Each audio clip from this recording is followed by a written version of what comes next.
is we're getting together to meet out here.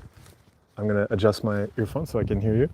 Yeah, we're meeting in Edinburgh, which is amazing. I have to admit, one of the most incredible aspects of doing what I do is like that I get to like move around the world and meet people that I know, or I've met you before, or we've talked online, or Mark, I haven't met before. It's great to meet you. So it is amazing. And so thanks for coming out today. It is really amazing to kind of do these little meetups and just practice being out in the world. The live stream is usually just me sitting alone in a room somewhere, talking to imaginary people on the internet. But in this case, we have real people.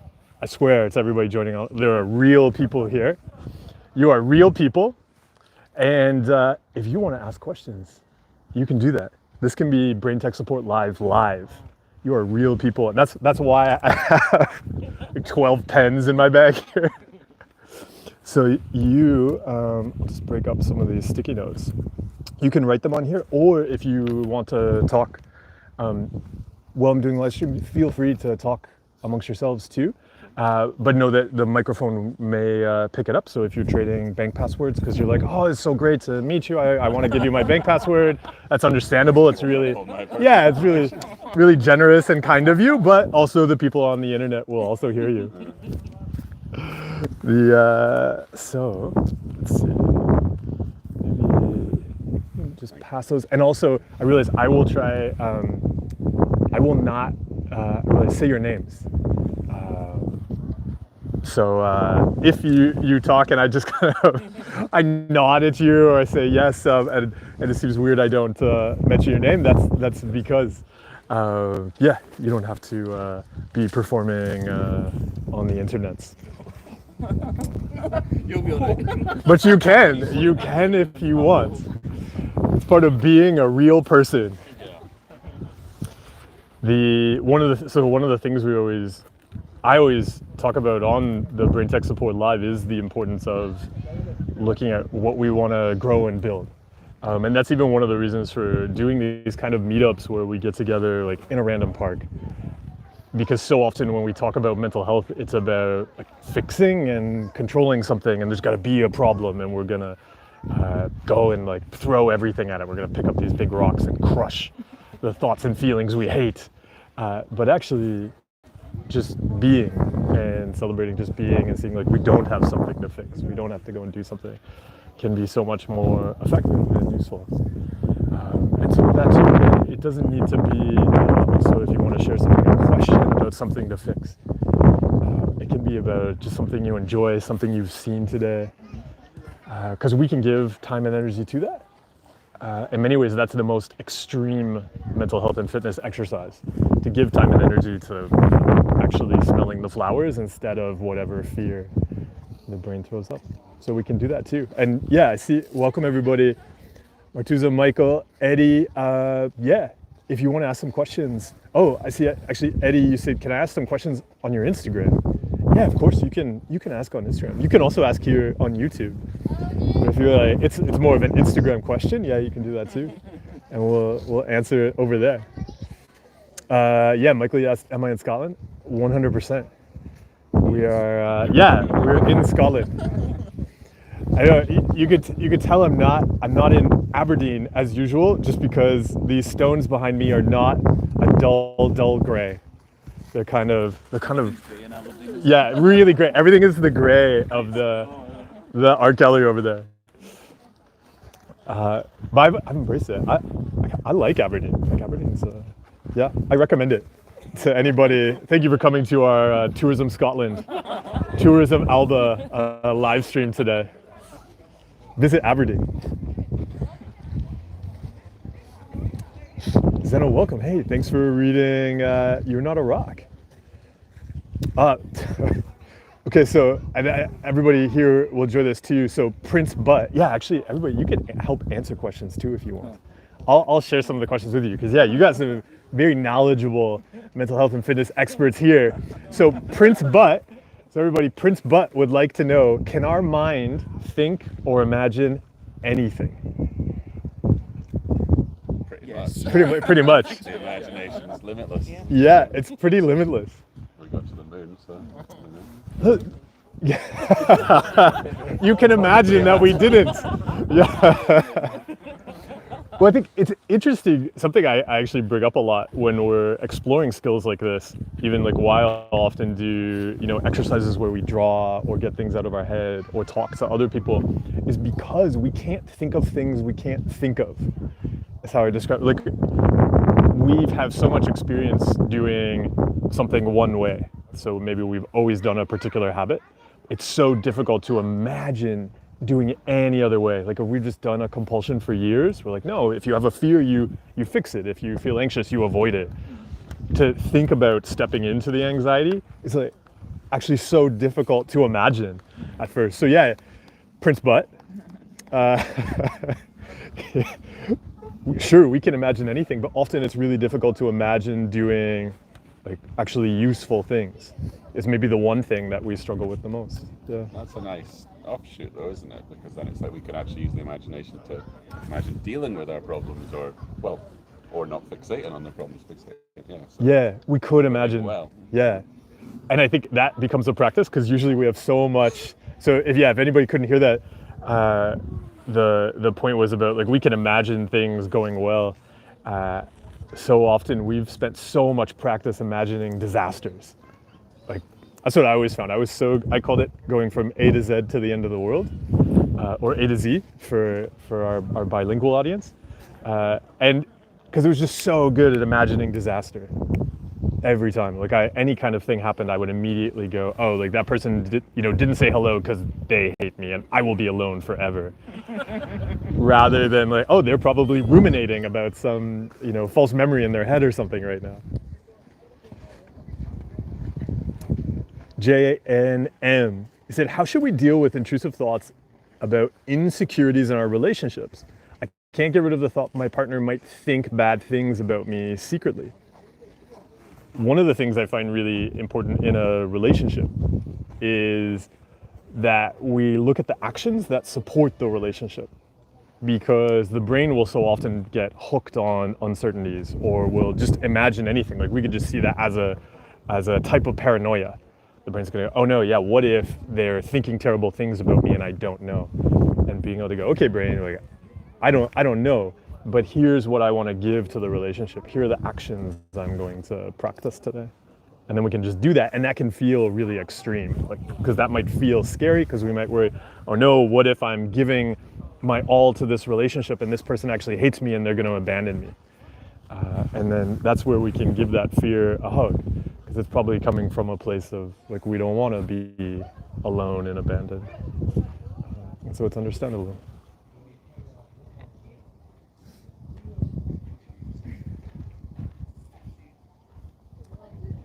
My phone's kind of far away from me, so what YouTube does, it captures messages that things might be bad, and it goes, this message is held for review. But actually it's so far away from me that like I can't see them right now to like see if it is okay, I'm gonna try. Oh, okay. Yeah, actually it was because so Razor 23 running into HOCD.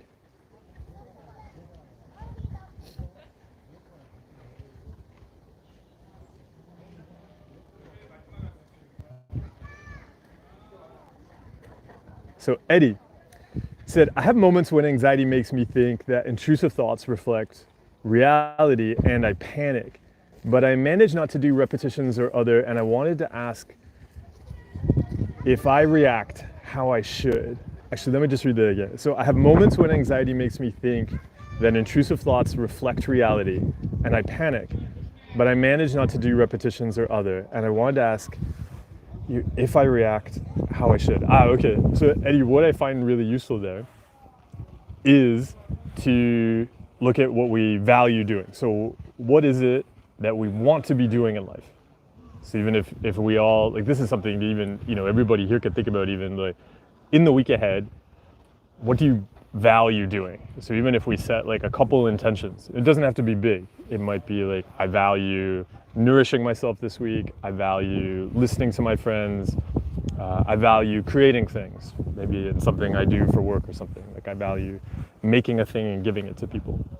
So we might set like 3 intentions and say, hey, this week, these are the things that are really important to me. Then when the brain throws up some kind of anxiety or uncertainty, we can give our time and energy to those intentions we set, rather than putting the random uncertainty in charge of our lives and chasing that around. Yeah.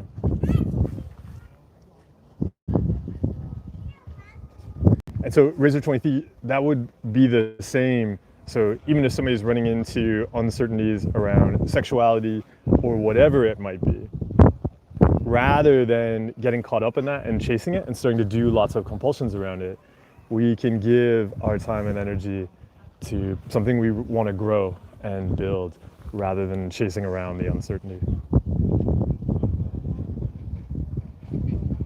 And Mukumpi says, I live in Greece. It's like 45 degrees Celsius here for over 10 days straight. Seeing you with a jacket is really funny. Hilarious. Totally it is. It's good. It's pretty cold up here. I don't know. It's only like maybe 14 degrees or something. Yep. Quite warm for me. Yeah, is it warm? Mukumpi, lots of people are saying it's really warm. Yeah. It's warm. Yeah, it is warm. It is like, it's kind of, it's starting to get sunny right now, actually. Yeah. Well, I'll have to be in like t-shirts, yeah. Yeah, a lot of people are wearing shorts. This is like I something know. It's true, it's not raining today. Yeah. It's basically a beach day. Yeah, there we go. Mukumpi, stay cool in Greece.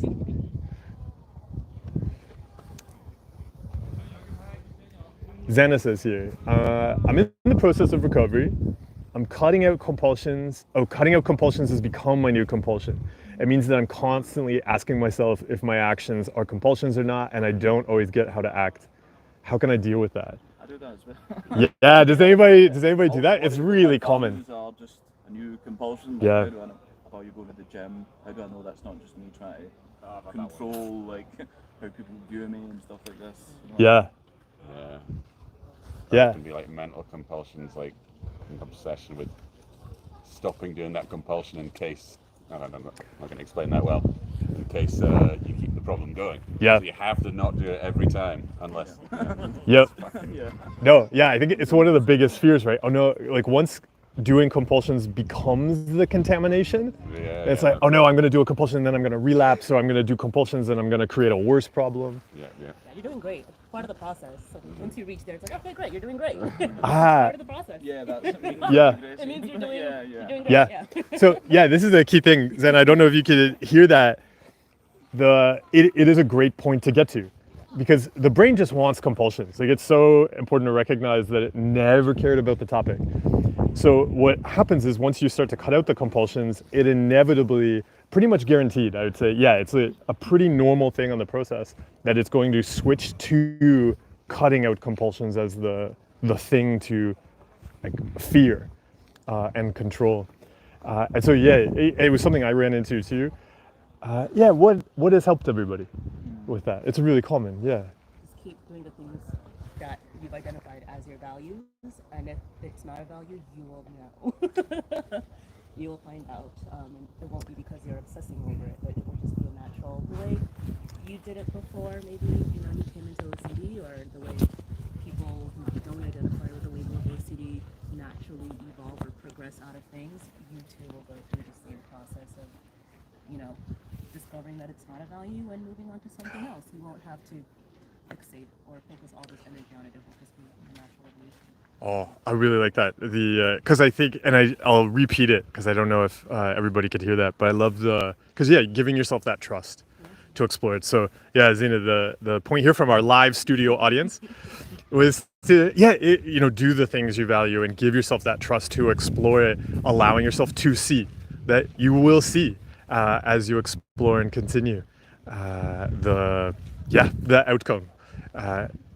Like something like that always really helped me to like also have that trust to like try a thing Like, okay, yeah, and even yeah, like the points about not knowing if something is a value or a compulsion, being able to say, yeah, I'm gonna go and explore it, and like let's find out. If it turns into a big compulsion, I trust myself to go, oh, this isn't actually useful to me, and I'll do something different. Also, just maybe get bored of the whole idea. Maybe it's a compulsion, maybe it's not. Yeah. Bored of having this thought, even worrying about that. I'm just thinking. Yeah, the point there too, just getting bored with it, just going, yeah, like maybe it's a compulsion, maybe not. I'm not gonna do anything with it.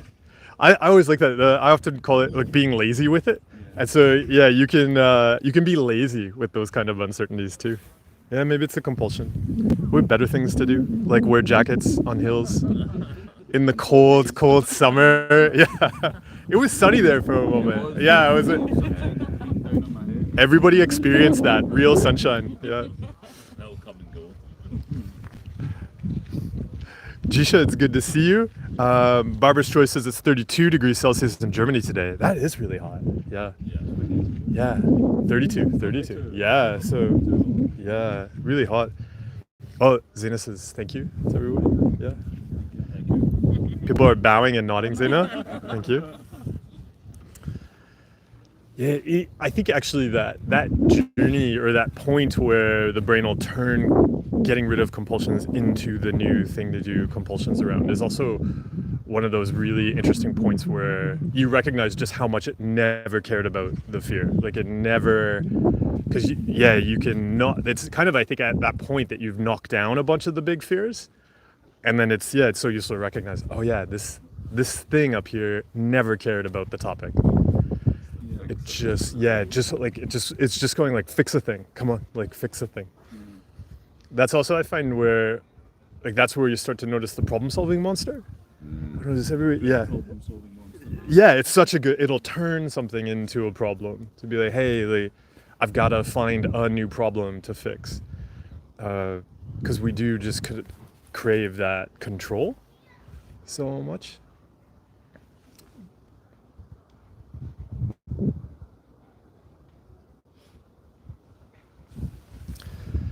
The problem-solving monster. I can think of a question. Oh, go for it. Problem-solving monsters. So I've got something like, well, I've got an exam in September. So when you've got something like an exam, my way to deal with it is just, engage that problem-solving monster. Yeah. All the studying and stuff, where it actually seems to work, do it and pass the exam.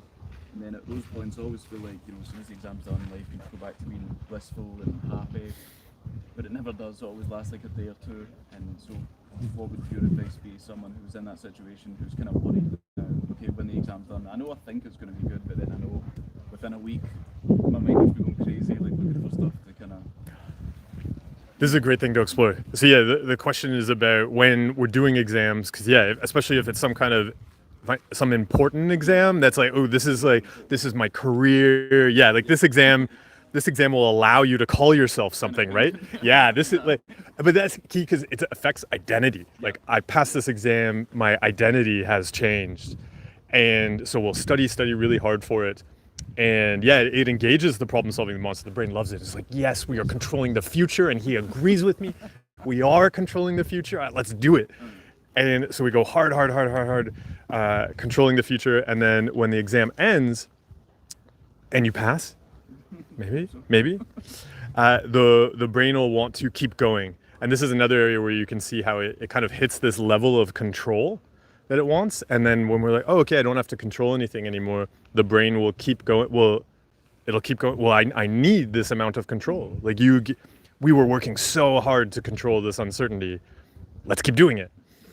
So one thing I always suggest to people there is having I call a ramp down. And it's recognizing that your brain will want to feel the same amount of control. And it's very common that people will notice the exam finishes and then the brain goes, oh, you have nothing? Remember this intrusive thought? We used to fix this. And it'll try to bounce back. So one thing is always to be aware of that after any kind of really busy period of time, to expect that. But then having the ramp down is about kind of like filling some of the time and gradually reducing it. Because what we'll often do after a big exam is go, or many a big project or something is go, oh, now I'm free, I don't have to do anything. But that actually, I find, is not that helpful. No.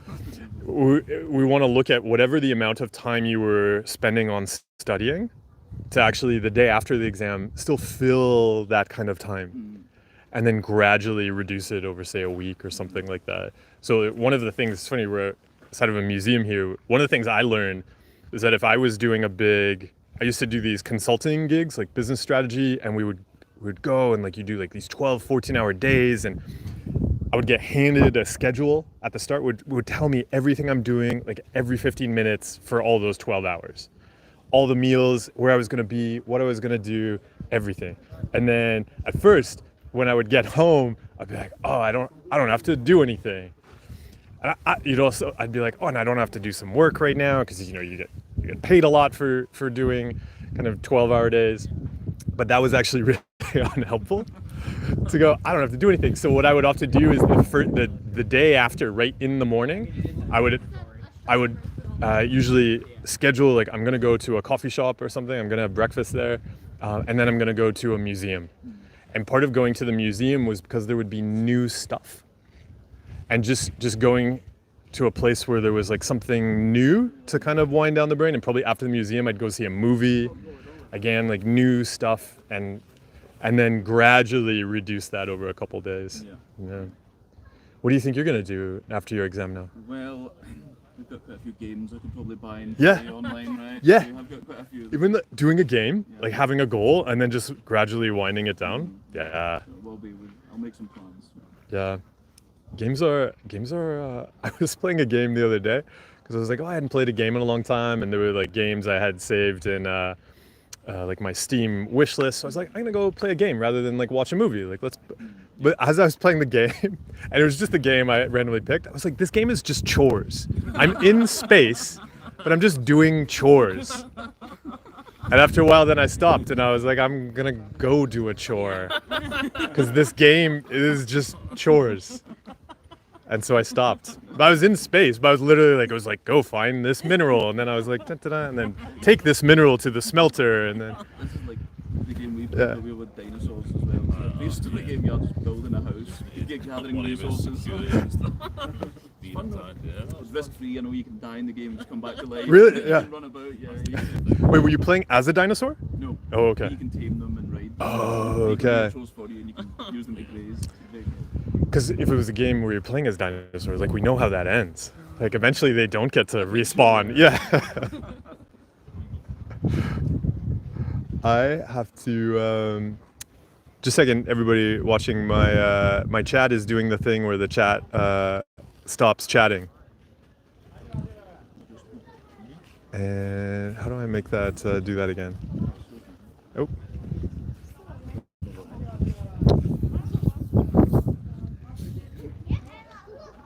Here we go. There we go. Now I can see everybody's chat. Heil, hello. I hope your day is going well. Velociraptor, you listen on your way to the work? On your way to work? Enjoy that. Bogus, I hope you're having a good day too.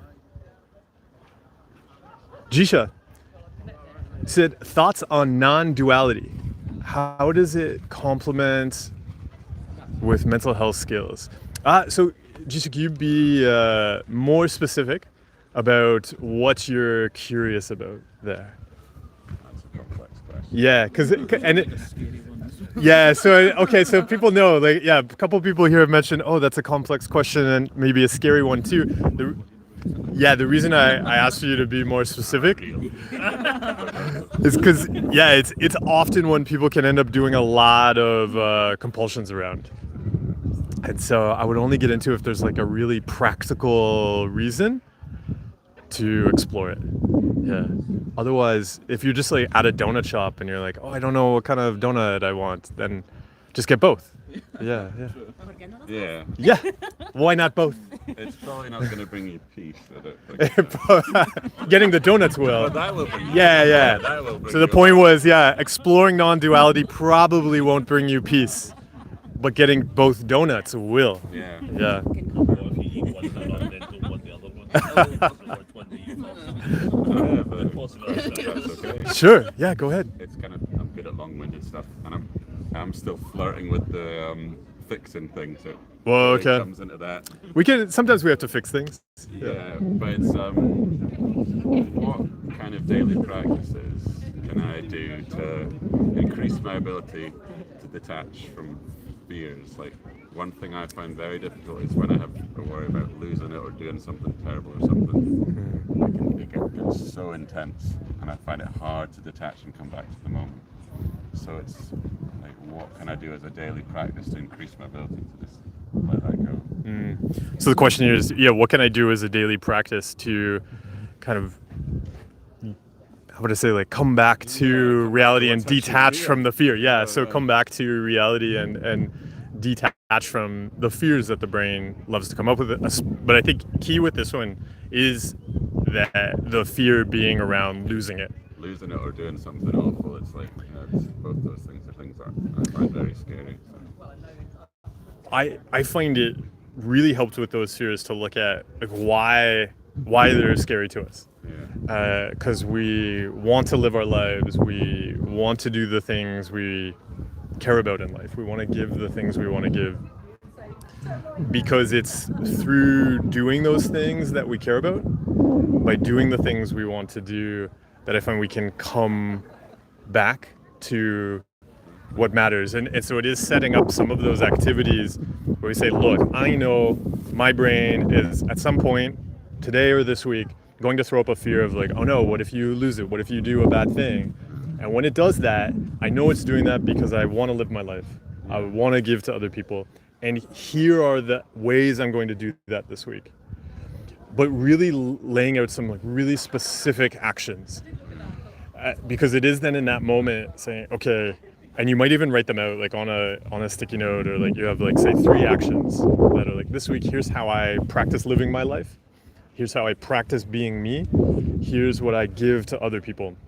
And then in those moments, picking one of those actions. And that's then where it comes in, like, the really wanting it. Like, I want to go and do this while feeling, because the brain will still go, oh yeah, but while you're doing this, you're going to lose your mind and hurt somebody. And going, okay, the brain's going to do that, and I'm going to practice, like, giving to this person. I'm going to practice talking to this person.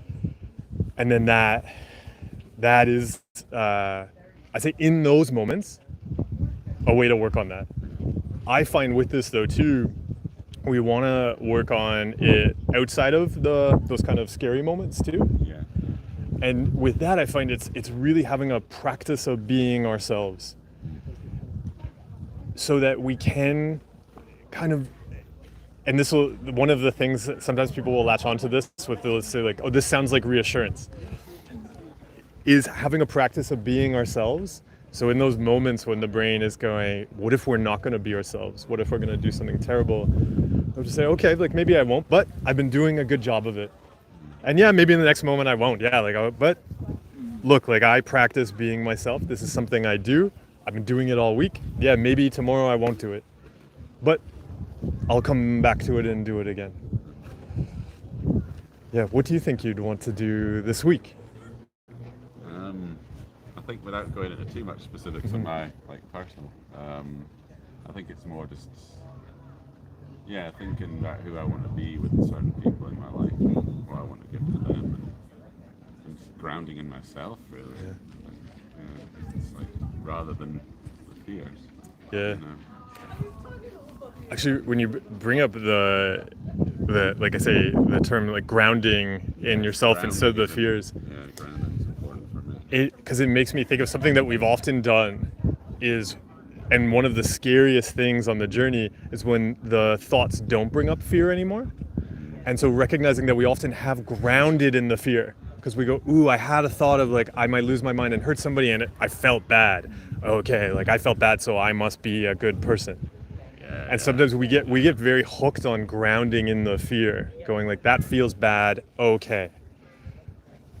Learning how to ground in your practice of being you, and whether the fear is fearful or scary or not, becomes irrelevant. That's nice. Yeah, I like that. But really, like, and that sometimes feels risky. Like it feels. That's where I'll often talk about it feeling like driving an out of control truck with no seatbelt and no door, because we get so much safety from going, ooh, I'm afraid of falling out of the truck, and so I have a door and a seatbelt, and I won't fall out, and that's scary. But now being able to say, yeah, I'm not gonna control whether I lose it, but I'm gonna practice being me. Enjoy, grounding in the practice of you. Yeah. iMaze Tech Limited has a question here that I'd be interested to hear what everybody thinks. So the question is, what does choosing values mean exactly? Yeah. I guess it means choosing, well, who you want to be and the aspects of your life that you want to focus on right now. So choosing who you want to be and the aspects of your life you want to focus on right now. Yeah. Like a compass. Yeah, like a compass direction. Yeah, that's how I'll often think of it. Because also we don't have to go in that compass direction forever. Like it is like saying, yeah, like right now I'm gonna walk over there, and I don't know what's over there, but here are the actions that'll take me there, and then when I get there, I'll see if I like it, and yeah, if I like it, then I'll continue. And like we were talking earlier about trust, if I get there, I'm like, oh, this place, it's a swamp full of alligators. Nah, that's not what I study. Like maybe I'm like, I study worms, so I'm gonna go to a different place. But if you're like, I study alligators, then you're in the right place. I remember you saying once that we're always doing something that we value, and this is something we're in a lot of trouble because we value certainty, control. Exactly. Believing that we're not going to do anything crazy and hurt people for those ones as well.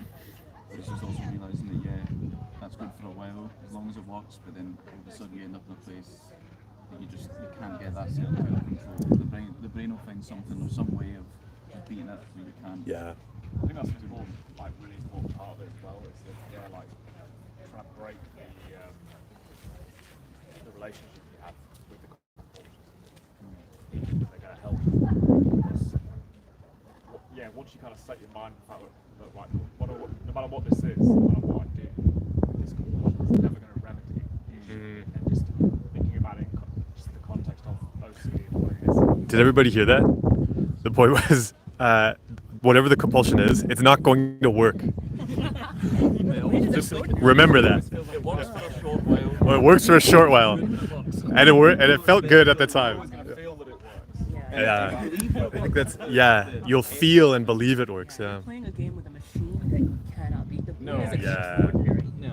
But I think understanding how extraordinary the brain was actually helped me to sort of try to transcend it by saying, if it is capable of this much computing power, right, in terms of the negative, like how can I harness that and sort of turn it into the other direction? Because we are survival mechanisms, right? We are made to always think about the negative aspects of life, right? We are so good at it. But, for me, what sort of helped me challenge that was realizing that you really are playing a game with a machine. Yeah. Which is me. I'm the machine. Yep. And I can't even win against myself. Like it will always come up with something else. So how can I harness that processing power, that computing power, and how can I redirect that energy? And leaning into what you were speaking about before, I just lean into the fact that at my core, I am a human being. All of the terrible things I've imagined, sure, I am capable of them. Everyone is capable of them. It is part of being a person. Is that all of these things you can imagine, all of the terrible, horrible, disgusting, gross things you can imagine, they are within you. And then, yet every day I wake up and miraculously, strangely enough, I don't, indulge in most of them. Right? I choose to do things that I value, even if I'm not so aware of them. I am making conscious decisions about what I value and what is meaningful to me. And it doesn't involve, 99% of the terrible, awful things that, I'm imagining I can do. So just rerouting that processing power and, putting it to good use, because it's great. It's a great power. It's a great machine. I'm impressed. I think that's why the value stuff's so powerful. The distinction between, your brain is an organ, just like everything else in your body. to do. Because I think that's the thing, like, we've gone forever debating how much of your brain is you, how much the whole consciousness debate. But if you're grounded in, scary one. if you're grounded in the values though, then you can make that distinction between the kind of more kind of binary processes in your mind, what you want to do. That distinction is like kind of the core stuff. I'll try to capture some of this for the audience because I don't know if everybody could. There's a really great discussion here on well, like one of the things I took away from that, because I won't capture how eloquently everybody's explained that, but the being able to harness the incredible processing power of the brain, because it is trying to help us. It can do amazing things, but learning how to do that, right, and like making friends with it rather than seeing it as this like bad thing that's like coming up with like terrible stuff all the time. But actually, the fact that it can come up with any of these things at all, like that it can think through all of these different disasters, is incredible. Yeah, it could never end. It is amazing, but it is just trying to do its job. Yeah, it's just trying to do its job, and so when we can make friends with that and engage with that. I think that's another thing as well. Yeah, just the fact that it's like, just knowing that that's always going to be the case. Knowing that, like, okay, you've got OCD, you keep throwing up compulsions over and over and over again. Yeah. And you always think that it's going to, you con yourself thinking that this is going to be the last time. This is, How many times have you I'm had gonna- that one problem where you're just like, you Yeah. pray to the universe or God and you think, just take care of this one, and then I'll never. Yeah, we always think if we just solve this one problem, right, then everything will be good. Just fix this last one, please. And everything And a will be week later, fine. no, wait, it was one more, sorry. and even the same one. It just keeps, Yeah. It's true, even if you did solve it, it's still going to solve it. that you can Yeah. come up with for it to go wrong again. So you're always Yeah. back in the same. It's almost like you've been following my life for the last 10 months. Exactly what happened. Heil in Istanbul asked, so is this group filled with juicy, overly smart OCD brains? I wish we had a community like that in Istanbul. Oh, I hope, I'm sure there is a community like that in Istanbul. Look, he could be a member. Hamza. Actually, Hamza Butt. A lot of people have Butt in their last name. Yeah, notice we had a Prince Butt earlier. Hamza, yes, is paranoia thinking different from other intrusive thoughts? So actually, there's a video on my channel on paranoia. If you just search paranoia in my videos, you'll find it. Yeah, I approach it, same set of compulsions, right? Just a fear of a bad thing happening to us.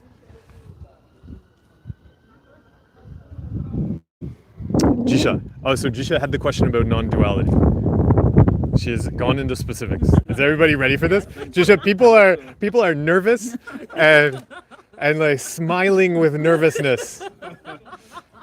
Everybody is excited. Okay, I'll read it out. Okay, it says, I'm assuming means non-duality. It says we aren't the doer, but then our mental health skill is about us choosing. So basically, is mental health skills about removing the self-created barriers or just something else? Ooh, I feel like that's still too broad. I feel like, spending time and energy on this, 100%. Yeah, I'm getting, this is an example of the compulsions, There's no certainty to be found here. Yeah. No good solution. No, what do you want to do today? Yes. In terms of where do you want to get donuts? Correct. And just enjoy those. Yes, that's the way. There is, Glad everyone said that. yeah, everybody's on board with this.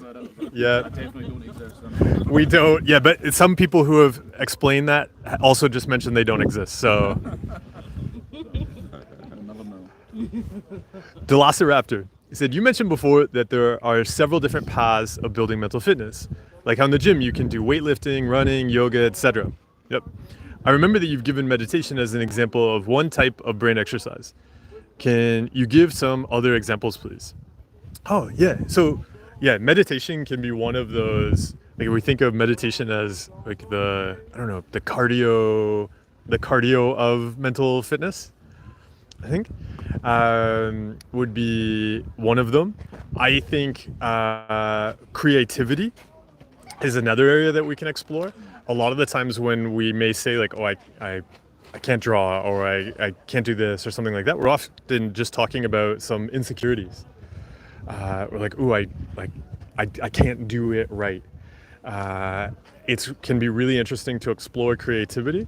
I find also just because it's a great practice in not getting things certain. Like you can't, in many ways, control it. And sometimes you sit down to create, whether you're drawing, painting, doing like digital illustration, writing, whatever. It's such a neat thing to explore because we often don't know what's going to happen. Like if you sit down to write a story and you start writing, you come up with ideas. But if you try to get in there and really control it and like know exactly what's going to come up, then it doesn't happen. So I find, creativity, doing things in our communities.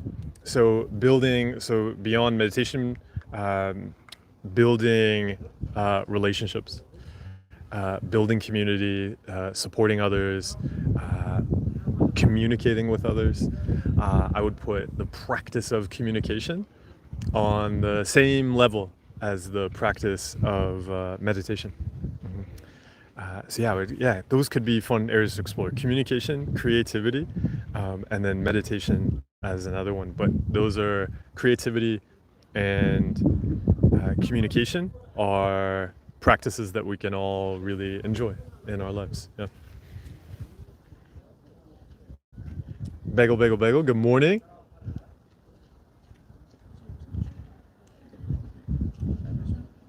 Vegan Knowledge says hello.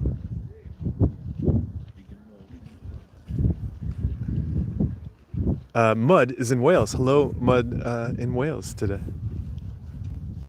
Well, I know not just today.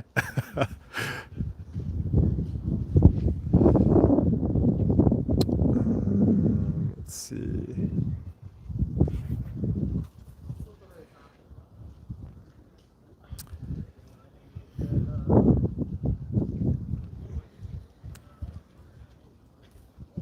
Saksham, I think. Oh, actually, Max. Sorry, I was getting ahead of myself here. Max, she said, if you remember, I was at a really bad place a few months ago and talked to you here. I just want to let you know your book really helped me and I'm in a much better place now. Thanks, Max. That's really great to hear. Thanks for stopping by to let us know. Yeah, everybody's saying, like, good for you. Like, enjoy that practice. Saksham said, you said judgment is the first compulsion, but how do you know if it's a compulsion or not without judgment? Oh, yeah. Does everybody know what I might say to that?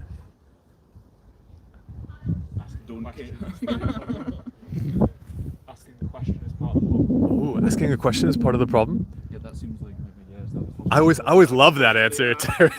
Am I judging that as a compulsion? Is that a judgment? Yeah, so some of it will be not like, because there could be no end. This is where, like, again, where we turn compulsions into compulsions. Yeah, there could be no end. There could be like, if I get out of bed in the morning, is that because I don't want to lie in bed and feel bad about myself? So should I get out of bed or should I stay in bed? But so there is that. But what I always point out with non-judgment, and this is kind of like a key kind of I don't know what to call this, tenet of philosophy, if we're talking about non-judgment.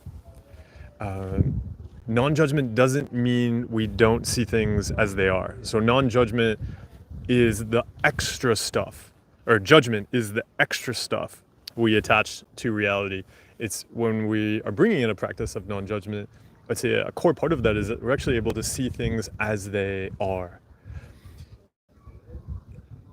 So if we're doing something as a compulsion, as one of our studio audience members was mentioning earlier, we can give ourselves that trust to do actions and see. like, oh, okay, I'm doing a thing. Because we can go and either we're not going to be judging as like, oh, this is like the right thing to do and I am good because I'm doing this. We're also not going to go, oh no, this is a terrible thing and I'm a terrible person if I do this. I'm doing something. And because this is my first time living this life and being on this planet, I actually don't know if this is a thing that's useful to me or not. I don't know if it's going to take me where I want to go. So non-judgment is really the openness to seeing that experience for what it is. And so yeah, it can really help to even drop the whole idea of compulsions. There is just how we're spending our time and energy. And are we spending our time and energy in a way that's going to take us someplace we want to go, that's going to give the things we want to give to the world?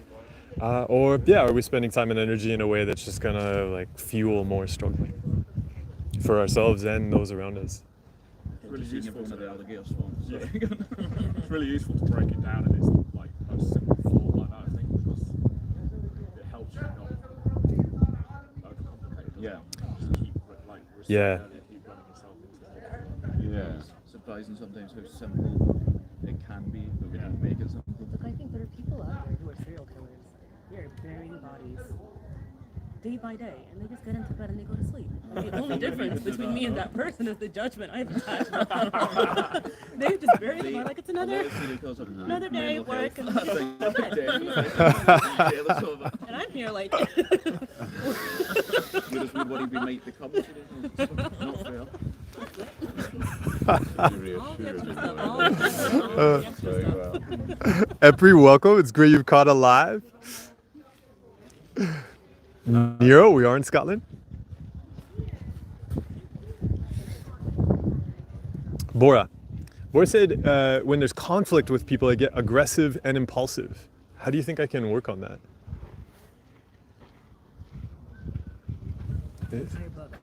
That's an entire book.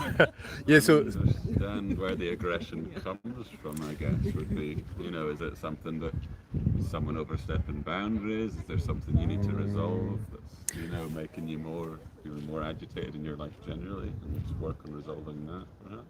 yeah, so the suggestion here is to explore like where the frustration comes from.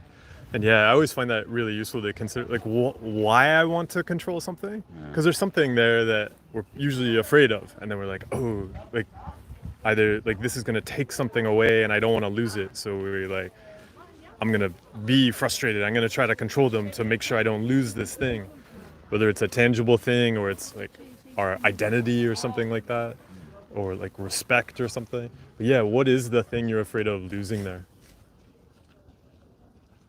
Sometimes I have the same worry, but it's like being too submissive maybe. And like a workplace especially. It's nice to everyone all the time, especially at my junior accountant level, assistant, not yet qualified. So Not it'd be nice yet. to people even more, and then you just feel like, oh, but then you just get more work, or am I getting taken advantage of? Around me. So I'd rather be aggressive. But it's really interesting to see them as part of the same, because sometimes, and I like it, sometimes you'll see the discussion of fight, flight, or fawn, and that so we'll flip to one or the other, like that. Actually, when we're people pleasing, we're also afraid of losing something. We're afraid of fight, flight, and fawn. Fawn, yeah. So like fawn is like people pleasing. Yeah, where we basically go like, like I'm gonna do whatever you want. I'm gonna make you happy, because there's the rather than like I'm just gonna get out of here or I'm just gonna get aggressive. Going like, oh, I'll make everything okay, and it's also coming from that same place of there's something here I want to control, I don't want to lose, and I think if I please you, I'm gonna get to keep it. But it's true, either on the fight end or on the fawn end, and on the flight side, we lose them. Whatever it is we're trying to control, we lose it. Yeah. Maybe sometimes you're just looking for recognition that you're never going to, like, you keep trying to, people please as well, and then that recognition won't come, but then you think, oh, but the next time I'll do it again, then maybe I'll get it this time. That's in my experience anyway, maybe I would. You're completely right.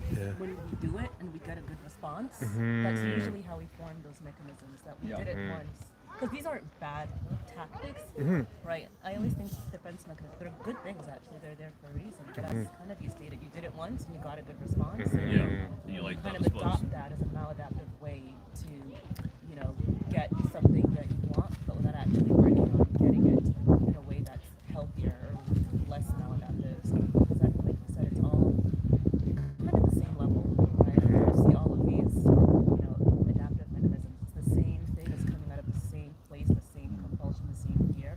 So it helps me, even if I'm on the receiving end of it, not kind of get too caught up because I can understand that. Okay, and I have my own way of adapting.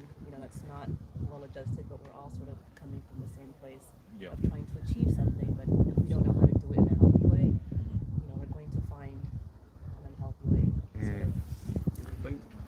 Yeah. Is that Oh no, right? go ahead. Continue. Go ahead. Go Uh, ahead. Yeah. So I was just thinking, there's also something like values, I think, in exploring how you want to be in the world when it comes to people pleasing and things like that. There's also something possibly to explore with like your own personal boundaries, and because that's also an element of how you want to be in the world, and then within that, by enacting healthy boundaries with people, you're dropping the compulsions of people pleasing, but putting it into a better way of being, which is actually it's okay to have healthy boundaries and things you'll put up with, things you'll tolerate, and whilst being generally decent human beings. Nice. You can be nice enough as well. Yeah. So, Just like sneak the reassurance in there. Like everybody here is a decent human being. I just want everybody to know. It's good to practice being Yeah. No, it's such a, so that for everybody online, really understanding the point here was like really understanding how like whether it's fighting or flight or fawning, like these are like attempts to control something, and they may have worked for us at one time, but then of course too, as we do with so many different compulsions, we're trying to control them, we just like keep going and they become maladaptive. But understanding where this stuff does come from, and then setting boundaries.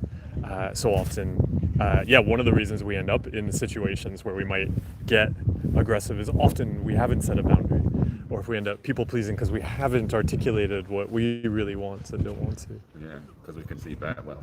And like I've seen setting boundaries is, oh no, if I set that boundary, that person won't like me. If I do. Yeah. It's but that's still practicing the same.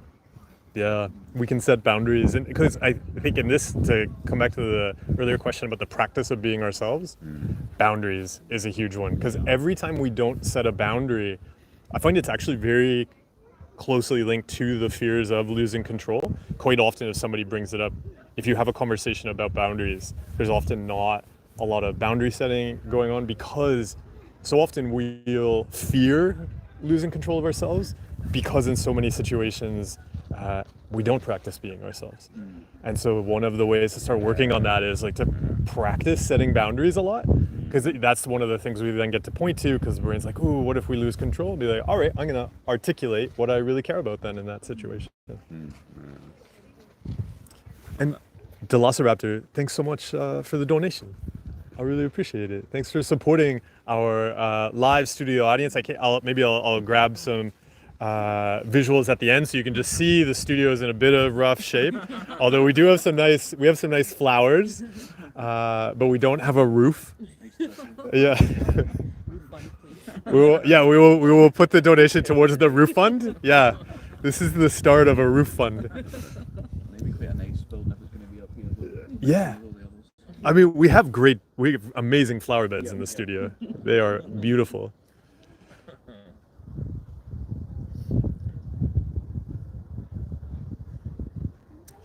So Fred, you asked here, any tips for post OCD laziness / depression? Just a second here. I'm just gonna tidy up the chat a bit.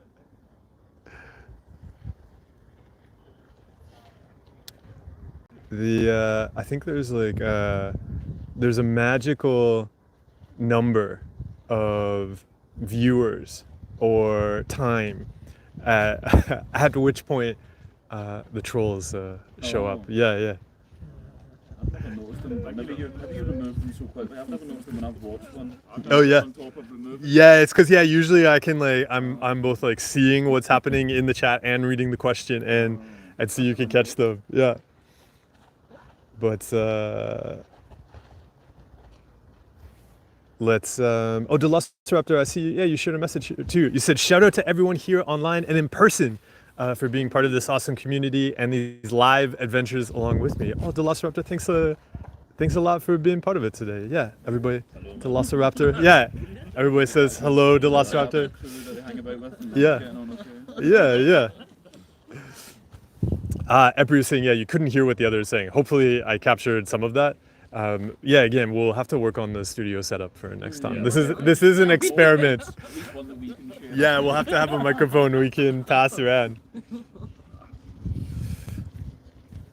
Oh yeah, some people recognize Scotland immediately. What, just from that, just that's Scottish. Right, actually, at least I would have thought maybe UK, but I guess we're not the most well-travelled Scotsmen in the world. We've not left Airdrie in Glasgow. Oh, Scotland does have really distinct, a lot of the Architecture. some of the architecture I have noticed. There's very distinct. Although I wouldn't have caught that. Yeah, that. Or maybe. That's a good backdrop. Yeah, that's a good backdrop. Yeah. Elizabeth, you said, do you think the keto diet can heal OCD? So immediately, people caught that. As soon as I heard that, I heard the audience have gasps of worry. So the reason everybody is reacting that way, it's a really short path to eating disorders and compulsions, and it can help to see if we're trying to use food to control these things, that gets us into kind of magical thinking, controlling compulsions. It can really help to see that OCD is about ways of interacting with experiences. So there's not some kind of special food we're going to use to heal OCD, as you mentioned it there, because to do that, we'll have to change how we interact with experiences, and that practice of trying to use food in that way would be an extension of OCD. So we can just get into a loop, unfortunately. So food can be amazing for nourishing, doing wonderful things. I don't know, actually, if anybody brought food, I hope everybody is the people I know. If you need to eat, picnic. Thank you for the reminder about food. It's really, really important. It's so important to eat, but really approaching food as a fuel for doing the things we value, as a celebration of food. But when it comes to changing how we interact with brain stuff, we've got to change that ourselves. We'll wrap up too in just a couple minutes, everybody. How many viewers are on that? Do you see? I'll be able to see after. Oh. Right now we have there's around 23 people with us right now. So that was about the average number when we were watching. Proving myself right, so happy.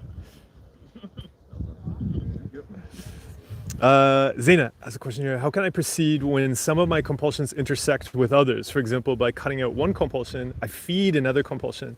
What are the best ways to overcome this? As a one, it's really common. They'll all be, for me, it helped to recognize everything I did was wrapped up in mental illness. So there was no way to kind of really focus in. So I'd say two things really help here. One, from going after patterns. So for example, if we're going after a pattern of, I'm going to practice sitting with uncertainty and doing things I value. So it doesn't matter what the uncertainty is, right? The brain could change the uncertainty constantly, and that's still just an uncertainty. So really taking things down to a pattern level is really helpful. And then the other thing I would do, I would approach it from value. So rather than going the subtractive route, it's how do I subtract all the compulsions? Looking at what do I value growing? So I'll often describe it as a garden. What do I want to plant in the garden? And what are the actions that will grow that? And on the way there, I'm going to drop the compulsions just because they're not things I do, because I'm giving my time and energy to the garden. And so, but when we approach it from what we want to grow, then we can remove some of that like contradiction and confusion and things like that, because the focus is on what we want to grow. And so yeah, there'll be some compulsions you may kind of have hanging around for a while, and that's okay.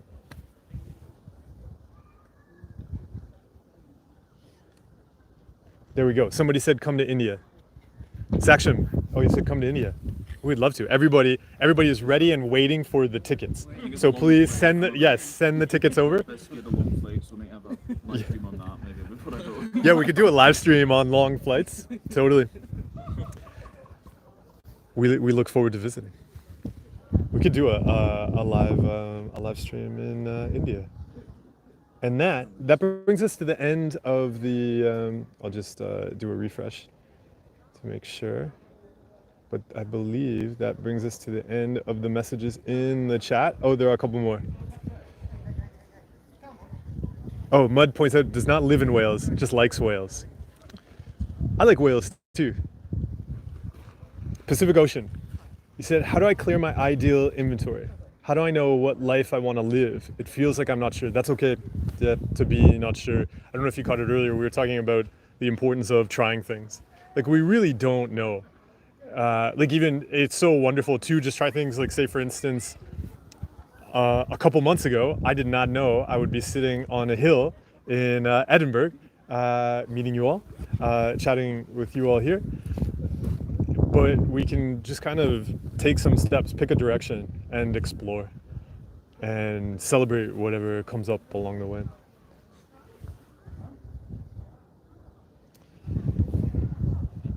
Oh no. The Velociraptor just donated specifically to the roof fund. Just everybody, everybody's really appreciative. Thank you so much. Thank you so much. We really appreciate it. We'll name it after Velociraptor. Yeah, you'll get it. We're gonna put a plaque on it and name the roof after you. Yep. It is gonna rain tomorrow. Yeah. We have to get moving on it. Get that on Google Maps. Oh, Saksham, thank you so much. Saksham is also sending the tickets to India our way. Yeah. Oh, nice. Yeah. Does say something about needing to earn money first, but we'll ignore that. Yeah. Details. People point out that's just details. And Steph Smith, so this will be the last question we cover online. Steph Smith, you said, I seem to turn everything into a compulsion, including recovery and acceptance. How do I practice acceptance properly? Oh, so I can feel better. Yeah, so that last part of your phrase there is the compulsion, like trying to like get it right. And that could be what's fueling some of that turning everything into a compulsion, if we have to like get it right to like get a feeling. This is, I don't know if you caught it just there where I was talking about identifying those things we want to grow. It could really help just to shift things away from like, hey, I don't have to get things right. I'm gonna grow a garden. And here are some actions that are going to grow that garden. Here are some actions that are going to grow the things I care about. And yeah, I'm not expecting them to be like the perfect tomato. I'm going to do the actions and let them grow and celebrate what grows. The moment we get into like trying to get a thing right, usually that's when the brain is going to turn it into a compulsion. Yeah. Does anybody in our live studio audience have any final questions? No? All right. I want to, so thank you everybody online. Deb, hello to New England. Michael says, enjoy Scotland. Everybody, especially everybody who lives in Scotland, enjoy Scotland. Yeah. We look forward to being in Glasgow soon, because I hear it's stunning. Yeah. I hope everybody has a good week. The Velociraptor, thank you so much for the donations to our roof fund. We will get working on that. Yep. Thank you everybody for coming up on the mountain here. We're gonna continue. We're gonna go and just practice being out here in nature. And I will quickly show everybody our beautiful garden over here. It's just, yeah, there we go, everybody. Don't know how much credit we can take.